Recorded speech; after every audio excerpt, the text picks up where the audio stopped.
В бывшем СССР это здание известно как Дворец Амина. 27 декабря 1979 года его взяли штурмом подразделения спецназа КГБ ИГРУ. Тогда дворец Дар-уль-Аман получил первые повреждения от пуль и снарядов. Во время операции был убит диктатор Хафизулла Амин. Последующие войны превратили дворец в руины, от него осталась только коробка.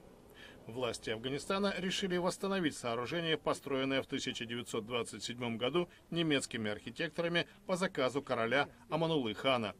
Идея проекта по реставрации дворца принадлежит президенту Ашрафу Гази. Министр городского развития Садат Мансур Надири смотрит в будущее. Это привлечет туристов и принесет доходы Афганистану. Причем не только это здание, но и другие наши исторические достопримечательности. Мы хотим сохранить богатую историю дворца и превратить его в музей. До воплощения мечты еще довольно далеко, пока специалисты только обследуют объект и оценивают масштабы бедствия.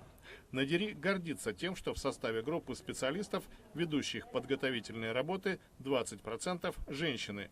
Одна из них – 26-летняя Соня Ализада, инженер-строитель по профессии.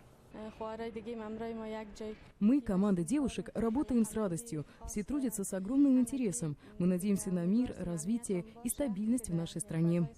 Ее коллега, 24-летняя Наджмия Хайдари, просит соотечественников не держать своих жен, сестер и дочерей в заперти. Я призываю их позволить девушкам учиться, получить работу и принять участие в восстановлении страны. Афганские власти со своей стороны обращаются к иностранным инвесторам, рассчитывая получить $20 миллионов на реконструкцию Дар-уль-Амана. Для министра Надири образцом служит восстановление здания Рейхстага в Берлине.